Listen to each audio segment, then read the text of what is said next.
já falamos de resultado, nós já falamos de nexo de causalidade e nós estamos a caminho de tipicidade para podermos encerrar o primeiro elemento da teoria do crime, que vem a ser o fato típico.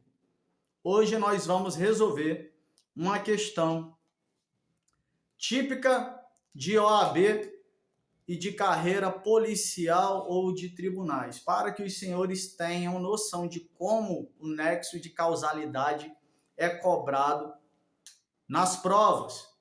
Apesar de ser uma matéria que todo mundo pensa que é fácil, mas no caso concreto, quando ela vem na historinha contada, você precisa ter muita atenção no enunciado para não perder ponto.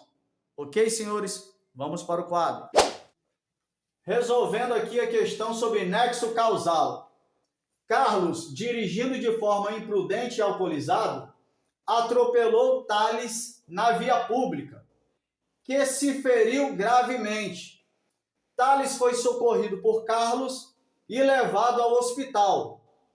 Porém, no hospital, Thales foi atingido por um projétil de arma de fogo de procedência ignorada, abre parênteses, bala perdida, fecha parênteses, que causou sua morte. Carlos foi denunciado como incurso nas penas do delito de homicídio culposo de trânsito sob a influência de álcool, artigo 302, parágrafo 3º do Código de Trânsito Brasileiro, lei número 9.503 de 97. Senhores, essa questão é sobre nexo de causalidade e eu enfrentei essa questão com a banca FGV quando eu fiz minha segunda fase da OAB.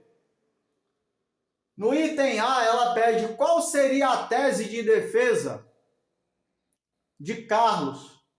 Qual seria a tese de direito penal? Tese material, de direito material, que a defesa de Carlos deveria usar. Pois bem, senhores, o Ministério Público está querendo responsabilizar Carlos pela morte de Thales.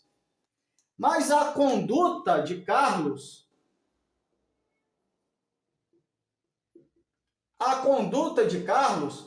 foi lesão corporal.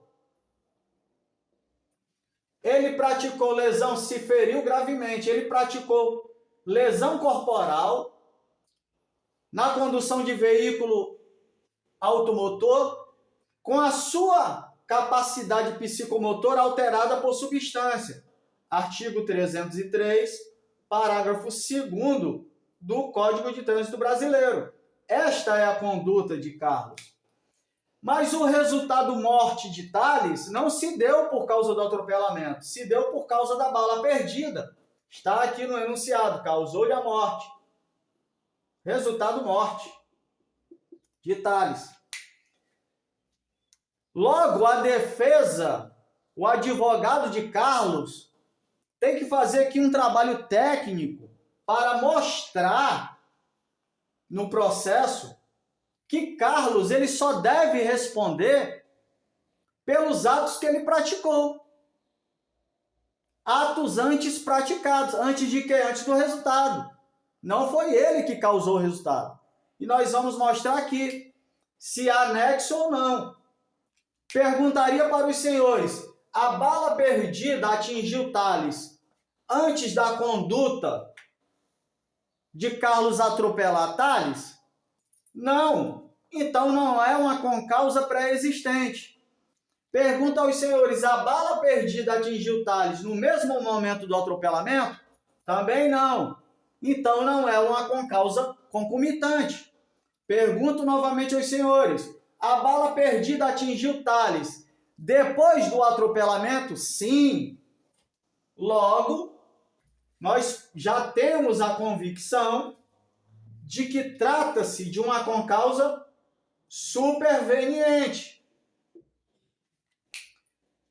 Mas esta concausa superveniente, ela é absolutamente independente do atropelamento ou ela é relativamente independente?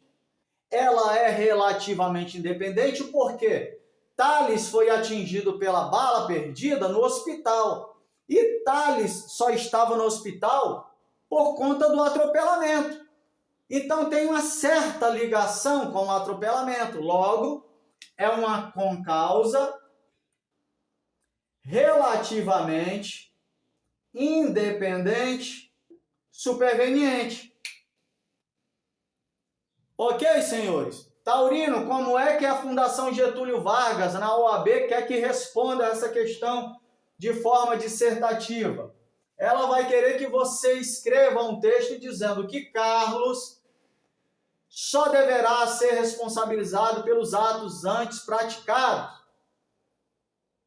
Ou seja, lesão corporal na condução de veículo automotor, nos termos do artigo 303, parágrafo 2º, do Código de Trânsito Brasileiro. Posto que Carlos estava com a sua capacidade psicomotora alterada por substância. Ponto. Todavia, Thales morreu de causa relativamente independente superveniente, nos termos do artigo 13, parágrafo 1º do Código Penal. Se você responder dessa forma, assim como eu, você vai ganhar 0,65 e ganha o item A da questão 4 na íntegra, toda a pontuação que você deveria ganhar. Ok, senhores? Mas, Taurino, como é que poderia uma questão dessa cair? Como que poderia nos cobrar numa prova objetiva? Carreira policial, de tribunais, enfim. Da seguinte forma, item A, B, C, D e E. Ela iria perguntar qual tipo de concausa foi observado no nexo de causalidade. Absolutamente independente pré-existente? Não. Absolutamente independente concomitante? Também não. Relativamente independente superveniente? Sim. Relativamente independente pré-existente? Não. Absolutamente independente superveniente? Também não. Resposta certa, item C. E aqui você ganharia 2 pontinhos numa prova objetiva. Ficou claro até aqui, senhores? Então, no próximo vídeo, nós vamos falar de tipicidade, o último item do fato típico. Um forte abraço.